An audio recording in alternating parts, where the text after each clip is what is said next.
The Prophet Muhammad sallallahu alaihi wasallam was being asked, why do you fast on Monday and Thursday? And the Prophet sallallahu alaihi wasallam, he answered, he said that on Mondays and Thursdays, that the days where your report will be taken from this earth and be given by Allah Azza wa Jal. The angels will take the report from you and they will give to Allah Azza wa Jal. Even though Allah, he knows everything and he doesn't need anyone to tell him what we're doing, but Allah Azza wa Jal, he made these angels to work for him, and their job is to report, to make reputation from what we're doing and give it back to Allah Azza wa Jal.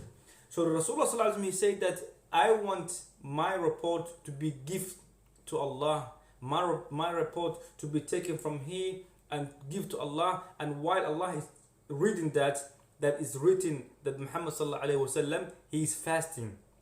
Allahu Akbar. He is fasting, and as I told you last time ago, the reward of fasting is so huge. Allahu Akbar. It's not something easy. Allah Azza wa Jalla, he says, I own the siyam. I own those who fast, and the reward for the fasting only Allah knows, except no one else. Allahu Akbar.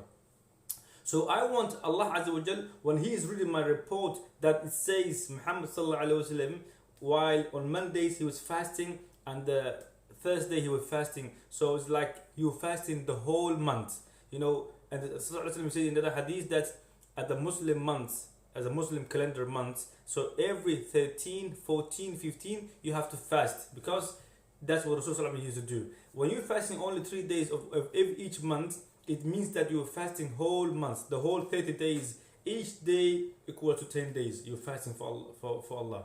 And the reward for getting what? Only Allah knows, inshallah ta'ala.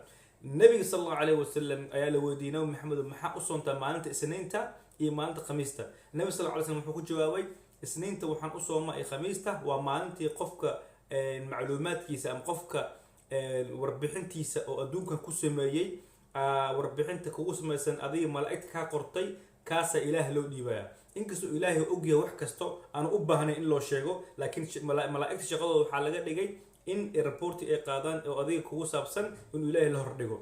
Ilaahayna wax kasto og yahay, ma u baahna loo sheego, laakiin hoosh malaa'igta loo dhiibay asaas insha Allah ta'ala. Marka wuxuu Nabi sallallahu alayhi wasallam dhahay, waxaan jeclahay anigoo Isniinta sooman iyo Khamiista anigoo sooman in reportkii la hor dhigo si oo maalinta qiyaam, yani si Ilaahay uu arko u dhaho Nabi Muhammad waa nin soonnaa, waa Isniinta wuu soonnaa, Khamiisna waa soonnaa. Soonkan ajirka uu leeyahay marar wataan soo sheegnay, as-sawmu li wa ana ajzi bih. Soonka aniga askale u leeyahay Allah Azza wa Jalla. Allah Azza wa Jalla wuxuu soonka aniga askale, awaal marintiisna Ilaahay kaliya ogmay, qof kale ogma laha. Allahu Akbar. Marka saa darteeda Nabi sallallahu alayhi wasallam wuxuu dhahay xadiis kale uu ku sheegay, bisha muslimka oo markasta bisha muslimka 13, 14 iyo 15 waa in la soomaa, maadaama waxay la mid tahay adigoo bisho dhan soontay. Hal maal aad soontay waxay la mid tahay 10 maalmood. adoo bishii dhan aad soontay 10 maalmood oo sanadka dhan aad soontay. marka ajirkii waxay helaysaa Nabi Daawud. Allahu Akbar. Nabi Daawud maalin soo jiray, maalin afur jiray, maalin soo jiray, maalin afur jiray, yani sanadka dhan ada ajirkaas helaysaa adigoo bishii dhan oo 3 maalmood kaliya ka soontay. marka insha Allah ta'ala ku dadaal inaad soontid, ka qayb gal, Ilaahay ku fududeeyo adduunka meel ajir insha Allah ta'ala. walaalaha dhamaantana u sii dir, ha ka faa'iideystaan. وجزاكم الله خير مل بأجرتون إن شاء الله تعالى. السلام عليكم ورحمة الله وبركاته.